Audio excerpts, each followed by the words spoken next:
네, 드디어 여러분 3장을 탈출하셨습니다. 네. 네, 3장 스토리 마지막만 기억하시면 좋겠습니다. 결국에 아담과 하와가 하나님과 같이 되려고 범죄하여서 어떻게 되냐면 하나님과 관계가 단절되었다라고 이야기하였습니다. 그게 에덴 동산 밖으로 쫓겨나고 그다음에 천사가 불칼로 지키는 스토리로 이제 마무리를 하고 있죠. 그래서 이제 우리는 하나님께로 가까이 할 수 없는 존재, 가까이 하면은 불로 심판받는 존재가 되었다라고 이야기합니다. 이제부터 이제 죄를 가진 존재들이 어떻게 이제 하나님을 알아가게 될 것인가에 대해서 우리가 함께 살펴보면 좋겠습니다. 그러면서 이제 우리가 잘 알고 있는 가인과 아벨 스토리를 좀 함께 살펴보려고 하는데요. 우리 4장 1절 말씀 한번 읽어보겠습니다. 시작. 아담이 그의 아내 하와와 동침하매 하와가 임신하여 가인을 낳고 이르되 내가 여호와로 말미암아 등남하였다 하니라. 우리가 읽는 개역개정 성경이 사실은 번역이 전반적으로는 잘 된 성경이에요. 그래서 읽기가 참 좋게 되어 있는데, 근데 이제 몇몇 부분에서 조금 원어적으로 볼 때 너무 내용이 도전적이거나 좀 우리가 일반적으로 받아들이기 어려우면 조금 쉽게 이제 해석을 많이 해 놨습니다. 그래서 사실 오늘 이제 우리 말로 읽으면은 이 4장 1절 9절이 이 내가 여호와로 말미암아 등남하였다라고 지금 해석이 돼요. 그러니까 하와가 처음 가인을 낳고 이때껏 아기로 태어난 사람이 없었잖아요. 처음으로 악이란 존재를 본 겁니다. 근데 이 악이란 존재를 보고 너무 이제 하와가 감동해서 히브리어로 이제 말을 내뱉었는데, 그것에 대해서 총 세 가지 해석이 나올 수 있어요. 근데 그 첫 번째 해석이 내가 여호와의 도움으로 낳았다. 그러니까 하나님으로 말미암아 아들을 얻었다. 라고 이제 하는 표현, 우리가 지금 개역개정에 적어놓은 표현입니다. 근데 문제는 사실 문법적으로 볼 때는 이거는 자연스러운 표현이 아니에요.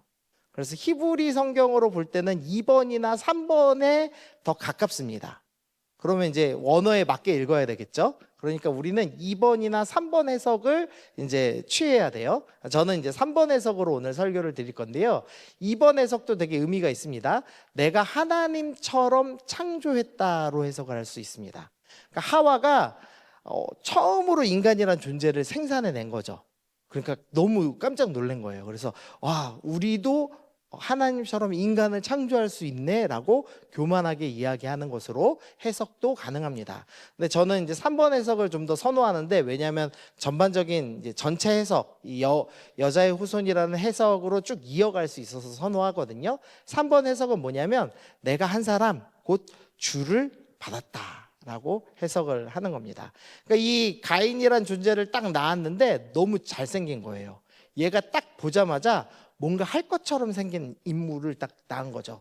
여러분이 이렇게 사람을 가다가 딱 보는 순간 깜짝 놀랄 때가 있죠. 깜짝 놀랄 만큼 멋진 사람들 보신 적 있나요?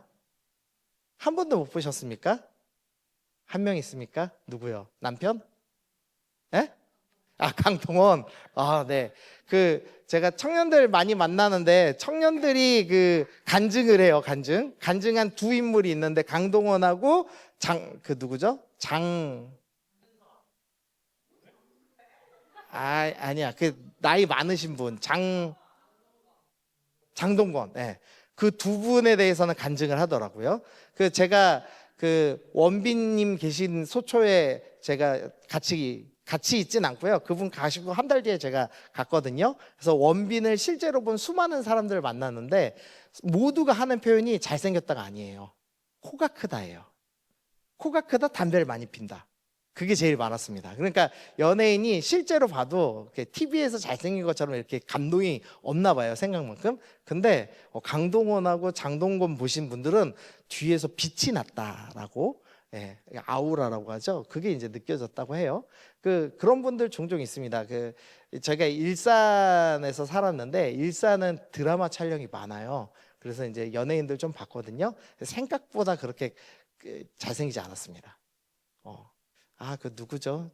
갑자기 생각이 안 나네. 제가 간증을 해주고 싶은데. 아니요, 잘생긴 남자인데. 이름이 생각이 안 납니다. 네, 액션도 좀 하고 하는 배우인데. 미안해요. 이름이 딱 나와야 되는데. 아니, 액션하고 잘생긴 남자. 예? 예? 장영 아니 그 정도 나이 때는 아니야. 좀 어린 나이 때 잘생겼어. 미손 예? 정인? 아니 고기보단 나이 좀 많고 이준기보단 좀 어리고 제가 누군지 설명을 못 하겠네요. 드라마 이름이 생각 안 나네요 갑자기. 예, 어쨌든 그분을 직접 봤는데 그 얼굴은 너무 이뻐요. 그래서 옆에 있는 여자보다 그 사람이 더 이쁘더라고요. 근데 문제는 키가 작아. 비율이 전체 비율을 봤을 때는 여기 있는 형제들이 더 나아. 진짜 비율 보고 되게 실망했어요. 너무 잘생긴 배우였는데. 그러니까 이게 사람이 실제 보고서는 깜짝 놀랄 만큼 잘생기기 쉽지 않은 것 같아요. 근데 오늘 이 하와는 보고 가인을 보고 깜짝 놀랐습니다. 그래서 뭐라고 느꼈냐면 하나님께서 이 우리가 뱀 때문에 지금 쫓겨나서 이렇게 살고 있는데 뱀의 머리를 밟고 태어나는 여자의 후손이 나타난다고 했는데 얘가 첫 번째 여자로부터 태어난 아이잖아. 그러니까 얘가 바로 우리에게 허락한 메시아가 아닐까? 그 주인이 아닐까라고 생각을 한 겁니다. 그래서 가인이 여자의 후손이라고 생각한 것 아닌가 이렇게도 이제 해석을 해볼 수가 있다는 거예요. 여기서 이제 득남하였다라는 원어가 히브리어로 카나예요. 얻다, 소유하다, 형성하다, 창조하다 뭐 이런 의미를 갖고 있는데 뭔가를 소유할 수 있는 사람, 뭔가를 창조해낼 수 있는 대단해 보이는 사람, 그 사람이 바로 그것에 대해서 이름을 따서 카나를 이름 따서 가인이라는 이름을 지었습니다. 그러니까 얘는 뭔가 할 것 같은 사람입니다. 자, 옆에 사람 얼굴 좀 보실래요? 어떻게 좀 뭔가 할 것처럼 생긴 사람 있습니까? 네. 비웃지 말고. 이렇게 대놓고 비웃으면 안 되지. 네. 뭔가 할 것 같은 사람이 보이십니까? 네. 네. 네. 뭐가 보입니까? 보여요, 다영이한테? 그건 정신병원 가야 되는데 뭐 보이면 안고 하나? 네, 네, 좋습니다. 일단 그 가인을 볼 때 그 정도로 뭔가 이렇게 느낌이 빡 온 것 같아요. 그런데 참 슬퍼요. 2절 한번 읽어볼게요. 시작.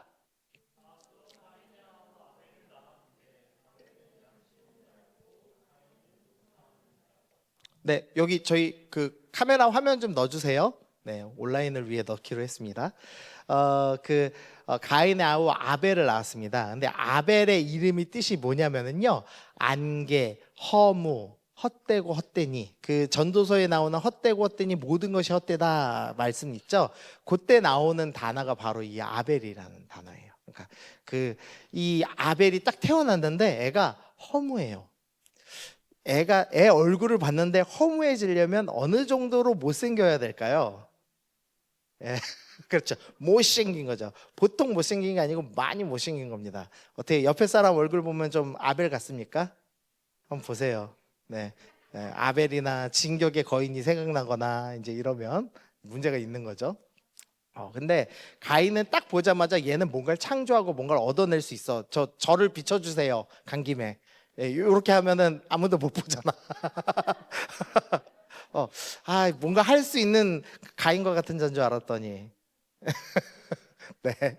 네. 근데 아벨은 딱 보자마자 얘는 안 되겠다 생각한 것 같아요. 그래서 허무하다라는 이름의 뜻을 지어놨습니다. 그러니까 이 아들한테 허무하다는 이름의 뜻을 지어놨으니 얼마나 이 아이가 이 소망이 없어 보였는지 모르겠습니다.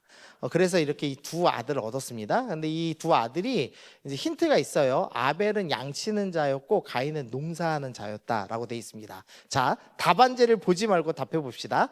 가인은 농부, 아벨은 양치기. 어느 직업이 더 좋은 직업일까요? 왜? 답 본 사람 얘기하지 말고 답 안 본 사람 중에. 자, 난 아벨이다. 아벨 아무도 없어요?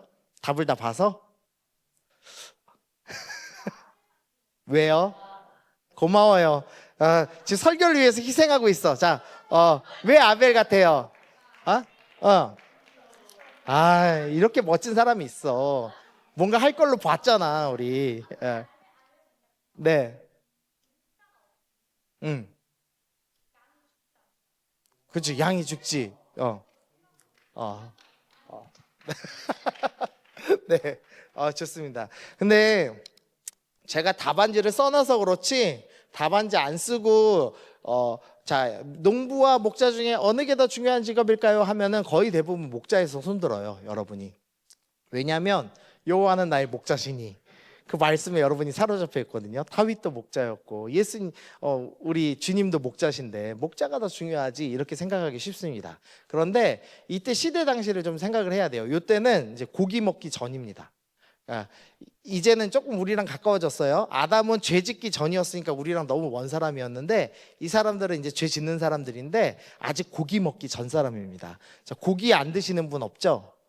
예, 딱 고기를 먹잖아요. 근데 지금 둘 중에 누가 더 중요한 사람이냐? 일단은 아벨은 할 수 있는 게 옷만 만드는 거예요. 맞죠?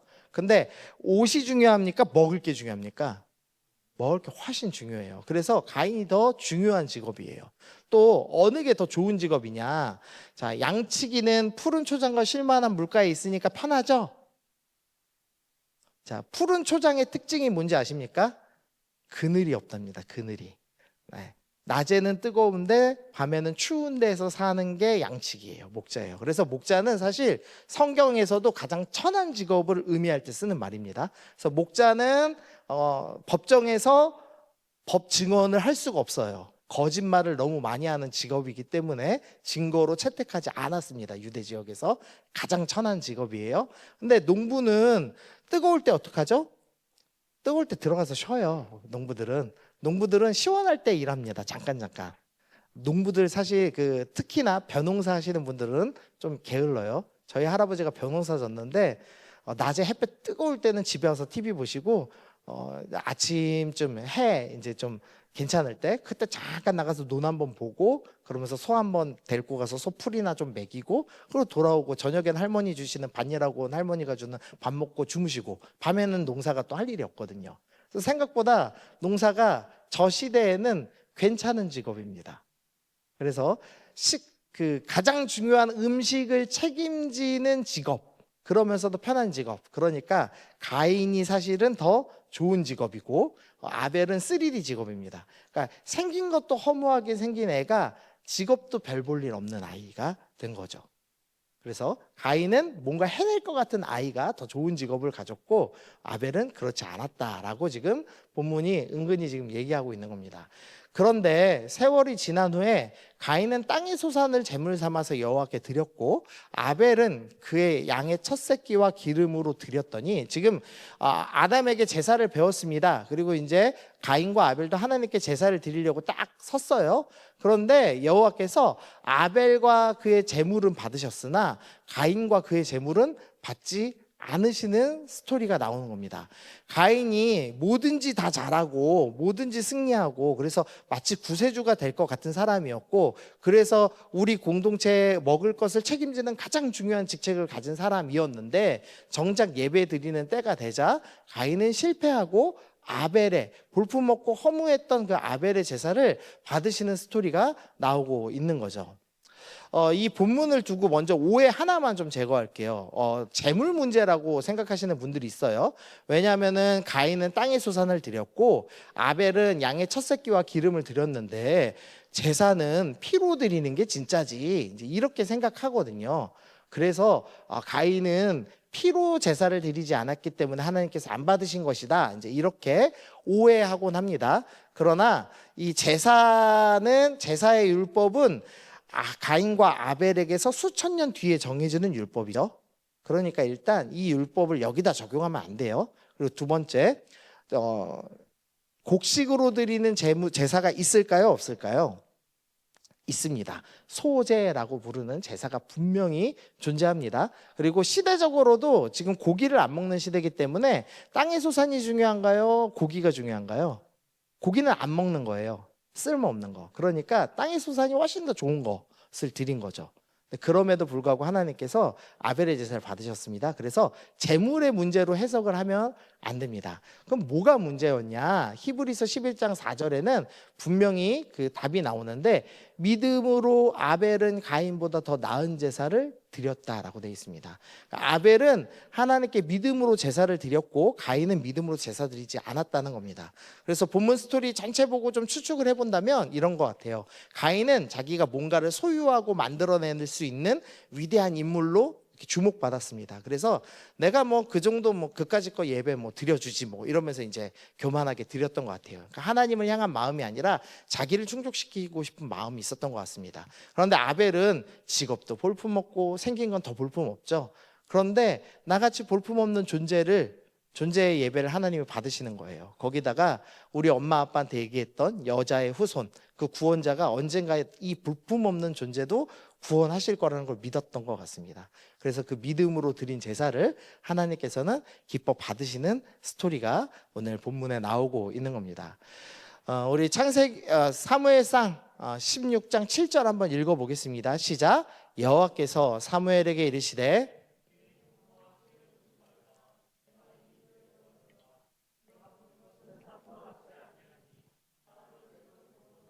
나 여호와는 중심을 보느니라 하시더라. 아멘. 하나님께서는 우리의 외모를 보지 않으십니다.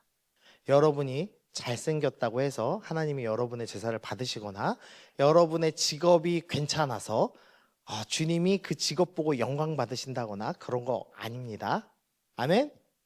네. 하나님이 우리의 외모와 우리의 직업이나 우리 외적인 걸 보고 받으시는 게 아니라 우리의 마음, 우리의 믿음을 받으신다라고 말씀하고 있습니다. 그래서 우리가 우리의 외관을 가꾸기보다는 우리 내면을 가꾸는 것이 더 중요하다라는 것을 우리가 먼저 좀 생각해 봐야 한다는 거죠. 여러분은 마음을 가꾸고 계십니까?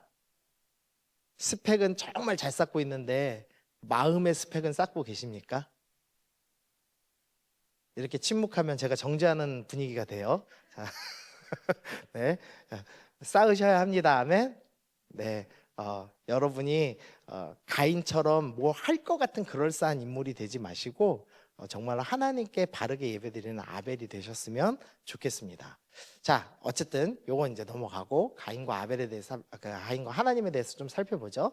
이제 가인의 제사가 드려지지 않았습니다. 가인은 아마도 실패한 적이 없는 사람인 것 같아요.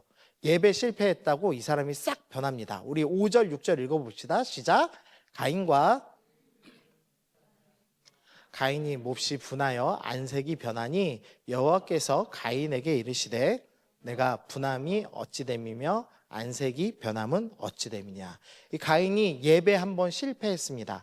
어떻게 하나님이 안 받으셨느냐, 성경에 안 나오니까 잘은 몰라요. 근데 학자들 추측에는 아마도 이 가인도 그다음에 아벨도 이 불로 태우잖아요. 태웠을 때 아마도 가인 거는 연기가 안 올라가고 아벨 거는 연기가 올라간 것 아니겠느냐 이렇게 추측은 하거든요. 어쨌든 누가 볼 때도 명확하게 아벨의 제사는 받으시고 가인의 제사는 안 받으신 것으로 확인이 된 겁니다. 그러자 가인이 몹시 분해합니다. 화를 내기 시작합니다. 이 자신의 실패에 대해서 자기에게 돌리는 게 아니라 막 화가 나기 시작하죠. 감정이 막 일어났습니다. 그러고 나니까 하나님께서 찾아와서 말씀을 하십니다. 7절 보니까 내가 선을 행하면 어찌 낯을 들지 못하겠느냐. 선을 행하지 아니하면 죄가 문에 엎드려 있느니라. 죄가 너를 원하나 너는 죄를 다스릴지니라. 자, 지금 죄가요, 이 문 앞에 엎드려서 가인을 삼키려고 대기하고 있다라는 표현을 합니다. 성경에서는 여러 차례 이 베드로전서 5장 8절처럼 근신하라 깨어라 너희 대적 마귀가 우는 사자같이 두루 다니며 삼킬 자를 찾는다라고 하면서 이 마치 마귀가 여러분을 공격하는 맹수인 것처럼 표현합니다. 그래서 여러분 마음 문 앞에 딱 멈춰 있습니다. 근데 재밌는 구절이에요, 이게. 왜냐하면 지금 가인은 분명히 예배를 실패했습니다. 근데 아직 죄를 지었습니까? 안 졌습니까? 아직 안 졌습니다. 여러분 예배 실패했다고 하나님이 여러분 혼내시죠? 이 못된 놈, 이 예배를 실패한 놈, 너 같은 놈은 있을 필요도 없어. 나가라, 죽어라. 주님이 그러실 것 같죠? 주님이 그러시지 않는다는 거죠. 주님은 여러분 생각하시는 것보다 훨씬 더 자비로우신 분이십니다. 아멘. 네, 그렇다고 예배를 실패하려고 애쓰실 필요는 없어요. 네, 성공하시면 좋죠. 그런데 중요한 건 여기서 하나님이 정죄하지 않으신다는 거예요. 거꾸로 찾아오셔서 예배를 실패한 죄인을 향하여서, 이 실패한 나쁜 놈을 향하여서, 그래서 지금 분노가 나고 지금 내가 실패한 거를 이 동생 이 아벨 네가 성공해 하면서 아벨을 죽이고 싶은 마음이 막 들어가는 지금 악인이잖아요. 근데 이 사람에게 찾아와서 너 죄 짓지 마. 지금 이 일로 해서 네가 실패한 거 아니야라고 말씀하시는 모습을 좀 볼 수 있죠. 어쨌든 지금 죄가 문 앞에 딱 엎드려서 대기합니다. 그리고 이제 공격하려고 준비를 하고 있습니다. 자, 그러면서 주님께서 뭐라고 말씀하셨냐면 선을 행하라라고 말씀을 하셨습니다. 가인이 행해야 될 일이 선이라고 얘기하세요. 착한 일이라고 얘기하시는 거죠. 근데 이것은 그냥 우리가 생각하는 진짜 착한 일을 얘기하는 게 아닙니다. 여기 성경에 나오는 선은 항상 하나님이 기뻐하시는 일입니다. 그러니까 죄가 너의 문 앞에 엎드려 있는데 너는 죄가 시키는 대로 선택하지 말고 하나님이 기뻐하시는 일을 선택해야 된다 라고 지금 이야기하고 있는 겁니다. 우리 로마서 12장 2절 너무 중요하니까 한번 읽어볼게요. 시작. 너희는 이 세대를 본받지 말고 오직 마음을 새롭게 함으로 변화를 받아 하나님이 선하시고 기뻐하시고 온전하신 뜻이 무엇인지 분별하도록 하라. 우리가 로마서 12장 1절이 유명하거든요. 산 제물로 드리라. 거룩한 산 제물로 드리라는 말씀이 너무 유명해서 아 맞아 나를 산 제물로 드려야지 하고 멈춥니다. 산 제물로 드리는 삶이 뭐냐, 그게 뭔지 12장 2절에 나오는데요. 이 세대를 본받지 말고 마음을 새롭게 하고 변화를 받아. 여기만 해도 은혜를 받죠. 근데 진짜는 핵심입니다. 핵심은 이 빨간색이에요. 하나님의 선하시고 기뻐하시고 온전하신 뜻, 하나님의 뜻이 무엇인지 분별해서 행하는 삶이 거룩한 산제물로 드리는 겁니다. 그래서 진짜 믿음 있는 사람은 어떻게 사는 사람이냐? 분별하는 사람입니다. 자, 죄가 여러분 마음 문 앞에 엎드려 있을 때 여러분은 뭘 해야 하냐? 분별해야 한다라고 성경은 이야기합니다. 그런데 우리가 분별하기보다는 그냥 살죠. 그냥 시키는 대로 살고 마음이 가는 대로 살죠. 그러면 이제 우리가 죄악에 넘어가는 거죠. 감정이 일어날 때 마음 문 앞에 사탄이 공격하려고 딱 머물러 있습니다. 그럴 때 우리는 어떻게 해야 되냐? 감정이 일어날 때 감정이 시키는 대로 하는 것이 아니라 하나님이 기뻐하시는 일이 무엇이지? 라고 분별하고 하나님이 기뻐하시는 것을 선택해야 합니다. 그러니까 만약 우리가 가인이었다면 이 볼품없는 동생 아벨의 예배는 성공했고 나는 실패했어. 그래서 내 감정은 아벨을 혼내줘 라고 이야기하지만 이 감정이 시키는 대로 행동하는 것이 아니라 오히려 선한 마음을 품는 거죠. 그래서 아벨에게 찾아가서 야, 너 너무 예배 잘 드렸다. 너 어떻게 예배 드린 거니? 넌 어떤 마음으로 드렸니? 오히려 물어보고 오히려 조언 받을 수도 있었겠죠. 그렇게 나아갔어야 되죠. 그러니까 하나님이 기뻐하시는 게 뭔지를 분별했어야 합니다. 그런데 가인은 감정이 시키는 대로 행동했죠. 우리 중에는 헐크가 있어요. 헐크가 감정이 시키는 대로 사시는 분들이 있어요. 간혹 청년부에. 우리 청년부의 헐크는 누굽니까?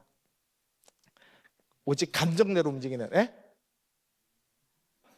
누구라고 했는데? 형제님 스스로가 감정이 시키는 대로 F입니까?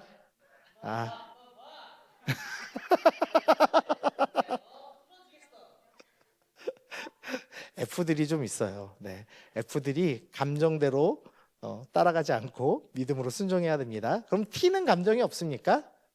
T도 감정이 있어요. 아유, 저 F들 감정대로 사는 것들이라고 지금 마음속에 정죄하고 있죠. 그러니까 그것도 감정이에요. 맞죠? 네, 우리 그러면 안 됩니다. 우리 그런 게 있을 때 무슨 정신? 반대 정신. 내 감정이 시키는 것과 거꾸로 하면 보통 맞더라고요. 우리 집사람하고 부부싸움을 하고 싶어, 화가 나. 그날 오히려 더 이뻐해 주는 거, 발 주물러주고 사랑을 베푸는 거. 그래야 이제 진짜 하나님의 사람이 되는 거죠. 맞죠? 네, 그런 형제 만나시기 바랍니다. 아멘 한 자만 만날지어다. 네, 자, 분명히 하나님께서 그럼 아멘을 크게 해야 되죠, 매님. 네. 자, 분명히 가인에게 너 마음을 다스려라, 죄에게 다스림 받지 마라라고 하셨는데 이제 결국 가인은 그의 아우 아벨에게 말하고 그들이 들이 있을 때 가인이 그의 아우 아벨을 쳐 죽이면서 죄에 순종하는 모습을 보여줍니다. 그래서 지금 이 본문이 보여주는 첫 번째는 죄가 커지고 있다는 걸 보여주고 있는 겁니다. 죄라는 것은 얼마나 무서운가. 들어오자마자 하나님과 사람의 관계를 끊어버리고 부부 간의 관계 단절이 일어났죠. 책임을 전가하고 서로가 지배하려고 들고, 그래서 아담이 하와의 이름을 지어버리고 하는 일들이 있었죠. 근데 그리고서 한 대가 지나자 형제 간의 살인이 일어날 정도로 죄는 매우 강력한 힘을 갖고 커지더라라는 것을 먼저는 보여줍니다. 그리고 두 번째로 우리가 좀 봐야 될 것은 영적 체험이 죄를 막지 못한다는 겁니다.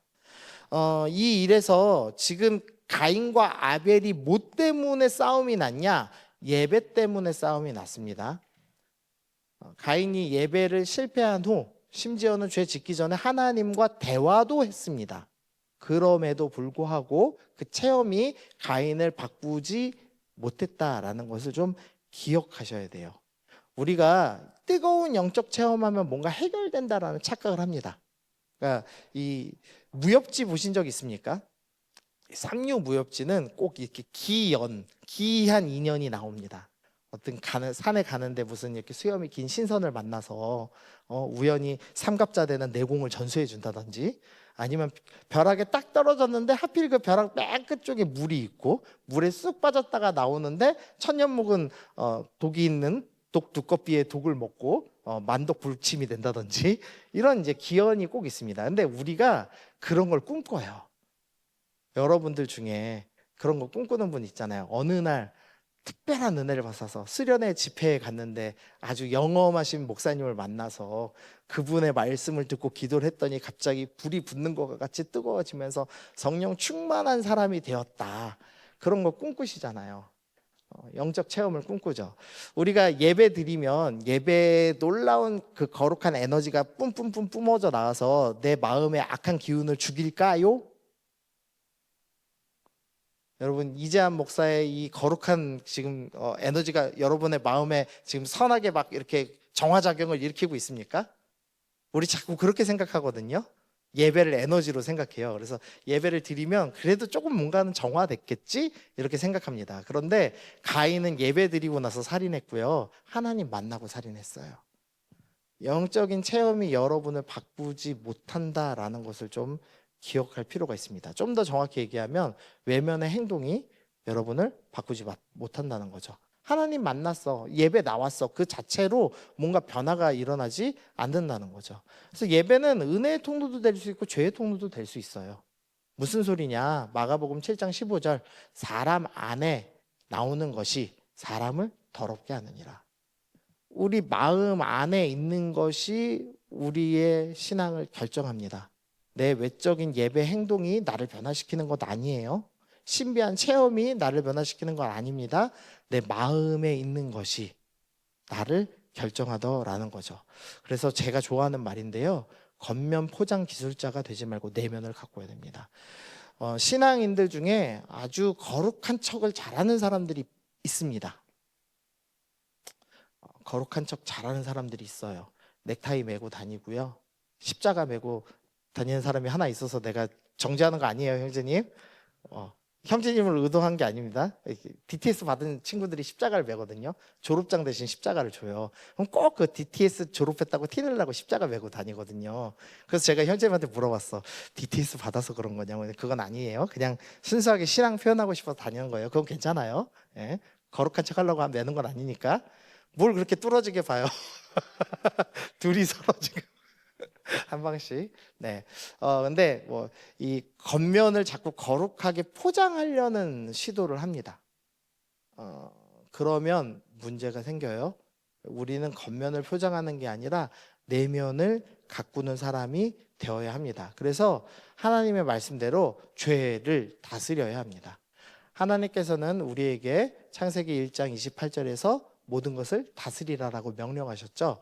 그래서 우리는 심지어 죄도 다스릴 수 있는 사람이 되어야 합니다. 그런데 가인은 죄의 다스림을 받는 사람이 되었죠. 그래서 무너졌다라고 이야기를 하고 있는 겁니다. 그러면 어떻게 내 내면이 강건하여져서 죄를 다스리고 나의 삶에 진정한 거룩을 내뿜을 수 있느냐? 딱 하나밖에 없습니다. 말씀입니다.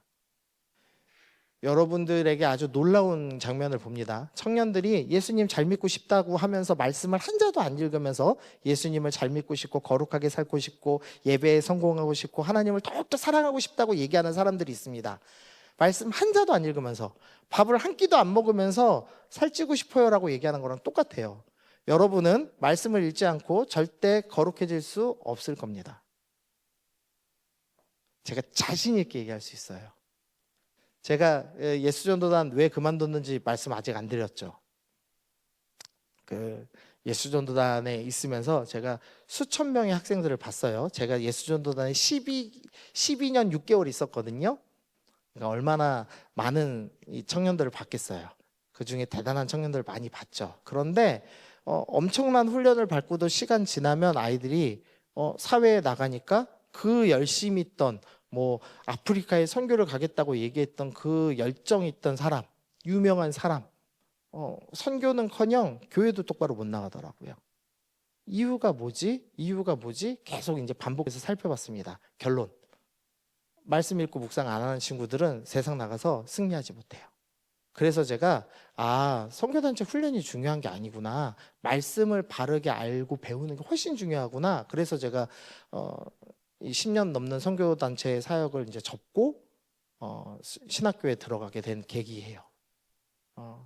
말씀 읽지 않고 변화는 없습니다. 말씀 먹지 않고 여러분은 절대 변화할 수 없고 죄를 이길 수 없습니다.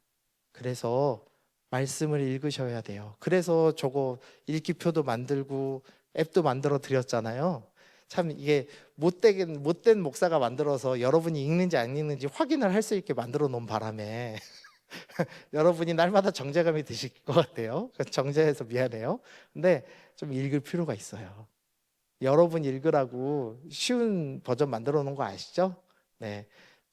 저는 여러분을 정죄할 수 있는 건 저희 딸이 지금 4학년인데 순위표에 계속 올라가 있는 거 아십니까? 이서연만도 못한 영성을 지닌다면 여러분이 어떻게 사시겠습니까? 하루에 유튜브를 4시간씩 보는 이서연에게 진다면 되겠습니까? 네, 말씀 읽어야 합니다. 그래서 제가 주보에다가 그림 하나 그려놨는데 그 AI로 거기 주인공 누군지 아세요? 예, 나루토를 보신 분은 아시죠? 나루토에 나오는 롱리라는 캐릭터입니다. 이 캐릭터 누군지 아십니까? 이 캐릭터는 이 캐릭터의 스승님이 누구시죠? 그렇지, 마이트 가이. 마이트 가이가 허접해 보였는데 마지막에 끝판왕을 죽일 뻔한 유일한 인물이 되거든요.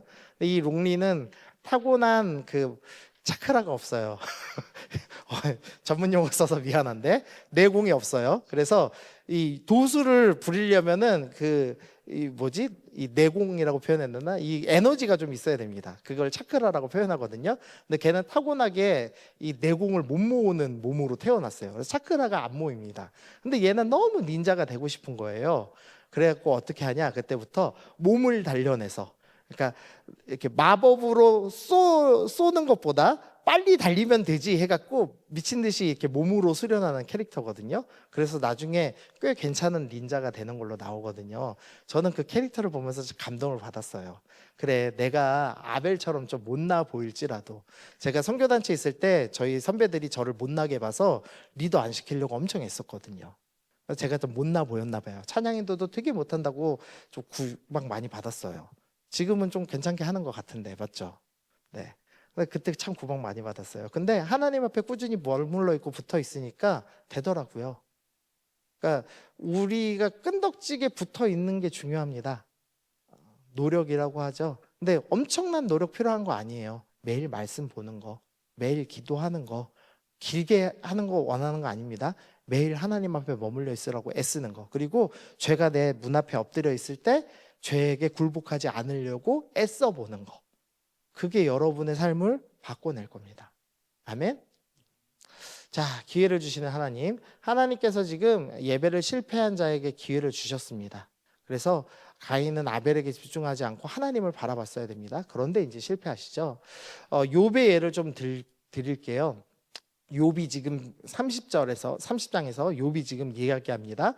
19절만 한번 읽어볼까요? 자, 시작. 하나님이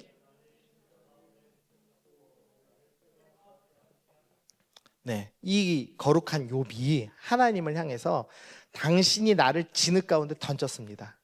나를 티끌과 재같이 만드셨습니다. 이렇게 얘기해요. 그러니까 하나님이 또 화가 나셔요. 그래서 40장에 보니까 이 하나님을 탓하는 자에 대답해라 라고 얘기하시면서 티격태격하는 장면이 나옵니다. 우리가 생각할 때 거룩해 보이는 욥이 이렇게 불평의 기도를 했어요. 그런데 중요한 것, 욥기 42장 7절, 내 종 욥처럼 옳게 말하지 못하였다. 무슨 소리냐? 내 종 욥은 옳게 말했다라고 얘기하는 겁니다. 하나님 앞에 엄청난 불평을 쏟아냈던 욥을 향해서 하나님은 심지어 이 하나님을 탓하는 자야라고 하면서 하나님이 욥하고 실컷 싸웠어요. 그러고 났는데 뭐라고 얘기하냐? 내 종 욥은 옳게 얘기했다라고 말씀하십니다. 자, 불평을 누구한테 해야 되냐면요, 하나님께 하셔야 돼요. 하나님께 하셔도 돼요. 하나님하고 기도하시면서 열심히 싸우세요. 하나님을 탓하는 자야 막 이렇게 하나님이 정죄하실 만큼 열심히 모욕하시고 싸우십시오. 그런데 하나님께서 그 불평 듣는 것에 대해서 나쁜 놈이라고 얘기하시는 게 아니라 욥은 오라라고 얘기합니다. 불평을 하나님 앞에 터놓는 것은 오라라고 얘기합니다. 우리의 마음에 어떤 감정이 막 맺힐 때 우리가 해야 될 가장 중요한 건요, 하나님 앞에 쏟아내는 겁니다. 기도하는 겁니다. 하나님은 우리 불평 듣는 걸 즐거워하세요. 하나님 우리 그렇게 정죄하시는 분 아니에요. 그냥 쏟아내시면 돼요. 그리고 사람에게는 분별하여 선을 행했어야 되죠. 그래서 제가 마지막 줄에 이렇게 써놨습니다. 가인은 하나님을 향해 자신의 마음을 쏟아냈어야 했다. 그러나 그 감정을 아벨을 향해 쏟아놓았다. 감정을 사람에게 쏟아놓는 버릇은 습관이 된다. 제가 GOP에 그 GOP라는 데는 이제 민간인 통제 구역과 철책선이 있거든요. 그 철책선을 지키는 이제 부대가 GOP 부대입니다. GOP 부대가 이제 이 GOP 부대에 있었거든요. GOP 부대에는 1년에 한 번 행사가 있습니다. 무슨 행사냐? 특전사들이 견학을 옵니다. 특전사들은 우리나라에서 훈련 제일 많이 받는 병사들이죠. 그러면은 GOP를 지키고 있던 병사들이 묘한 이 자존심이 상하는 느낌이 들잖아요. 쟤들은 특전사고 나는 평병사니까. 근데 이 철책선을 이렇게 관광하듯이 이제 딱 지나가거든요. 그러면은 그때 일반 병사들 중에서 제일 잘 걷는 병사를 하나 뽑아요. 그 다음에 네가 특전사들한테 본때를 보여라 이렇게 명령을 줍니다. 그럼 어떻게 하냐? 계단을 막 빠르게 올라갑니다. 근데 계단을 오르락 내리락 GOP에서 왔다 갔다 하는 일반 병사와 산을 막 뛰어다니는 이 놀라운 훈련을 받는 특전사와 둘 중에 누가 더 체력이 좋을까요? 특전사가 월등히 좋죠. 근데 이 GOP에 계단 걷는 애가 막 걸으면은요, 특전사가 다 낙오해요. 왜 그런지 아세요? GOP는 전부 계단으로 돼 있어요. 계단을 걷는 근육과 산을 뛰어다닐 때 근육이 다르답니다. 그래서 계단을 걷는 근육이 발달된 일반 병사가 특전사를 이깁니다. 무슨 소리냐? 근육이 길들여지는 대로 움직여요. 여러분의 마음의 근육이 감정을 사람에게 쏟아놓는 대로 반복 훈련하면 그쪽으로 반응합니다. 그래서 여러분의 남자친구와 여러분에게 여자친구에게 감정을 막 쏟아내며 화내고 분노를 터뜨리는 이상한 그리스도인이 되죠. 예배 때는 생글생글 웃고 집에 오면은 잔소리를 하는 그런 사람이 될 수도 있죠. 그러나 이 감정의 근육을 하나님께 쏟는 훈련을 하고 사람에게는 선을 행하는 마음을 품는다면 여러분은 전혀 다른 사람으로 바뀔 수도 있습니다. 그거는 훈련하기 나름입니다. 여러분은 지금 어떻게 여러분의 마음에 길을 내고 계세요? 지금 분노로 길을 내고 있고 어떤 일이 터질 때마다 쾌락으로 내 마음을 달래는 걸로 길을 내고 있다면 여러분은 평생 그 삶을 살게 될 거예요. 지금부터 이 마음의 근육을 바르게 훈련시키면 변할 수 있습니다. 여러분은 청년이니까 가능하다는 거죠. 자, 하나님께서 아벨을 죽인 가인을 찾아오세요. 그래서 8절, 가인이 그의 아우 아벨에게 말하고 그들이 들에 있을 때 가인이 그의 아우 아벨을 쳐 죽이니라. 분명히 죽였습니다. 그리고 9절에서 찾아오세요. 여호와께서 가인에게 이르시되 내 아우 아벨이 어디 있느냐. 지금 하나님이 아벨 죽은 거 몰라서 하시는 걸까요? 아니잖아요. 알고 하시는 거죠. 주님은 반드시 회개의 기회를 주시는 분입니다. 그래서 지금 돌이키시면 된다는 거죠. 아멘. 네, 여기는 어려우니까 제가 다음 주에 설명드릴게요. 자, 적용만 하고 마칩시다. 아담의 범죄 이후 죄가 계속 커지고 있습니다. 그래서 우리에게는 구원자가 필요해요. 그리고 영적인 체험이 죄를 막지 못하고 예배 한번 드렸다고 내 뭔가의 그 죄가 조금 묽어지고 그런 일 없다는 거예요. 내면을 말씀으로 가꿔야만 합니다. 사도 바울이 기도를 해요. 빨간 글씨만 보면 너희 속사람을 능력으로 강건하게 해야 돼. 그러면서 그리스도의 사랑을 알고 그 너비와 길이와 높이와 깊이가 어떠한지를 깨달아야 속사람이 강건해집니다 라고 말씀하고 있습니다. 말씀을 읽고 그 주님의 사랑의 놀라운 깊이를 깨닫고 변화하는 사람만이 진정한 믿음의 사람이 됩니다. 좀 기억하시면서 결단하시면 좋겠어요. 자, 그래서 우리 핸드폰을 들고 나는 언제 말씀을 읽겠노라라고 좀 미리 알림에다가 한번 적어볼까요? 네, 내일 몇 시에 나는 성경을 읽겠다라고 한번 알림을 맞춰봅시다. 네, 우리 기도하실 때 한 가지만 좀 떠올리셨으면 좋겠습니다. 주님께서 가인이 예배 실패했을 때도 찾아오시고 심지어 아벨 죽었을 때도 찾아오셔서 회개의 기회를 계속 주시면서 돌이키라고 말씀하고 계세요. 주님께서 우리 가운데 날마다 기회를 주십니다. 혹시 이 말씀을 들으면서 정죄감이 들고 실패감이 들었다라면 하나님께서 정죄하시지 않는다는 걸 좀 기억하시면서 하나님 나에게 끊임없이 기회를 주시고 나와 함께 하시는 그 주님 그 놀라우신 사랑을 기억하며 내가 이제는 주님 쫓아서 좀 살기 원합니다. 내가 주님의 말씀을 읽어내며 내 마음에 말씀으로 영적인 근육을 만들어내는 그런 믿음의 사람이 되길 소원합니다. 우리 주님의 사랑을 기억하시면서 우리 함께 기도하며 나가겠습니다. 함께 기도하겠습니다. 하나님 아버지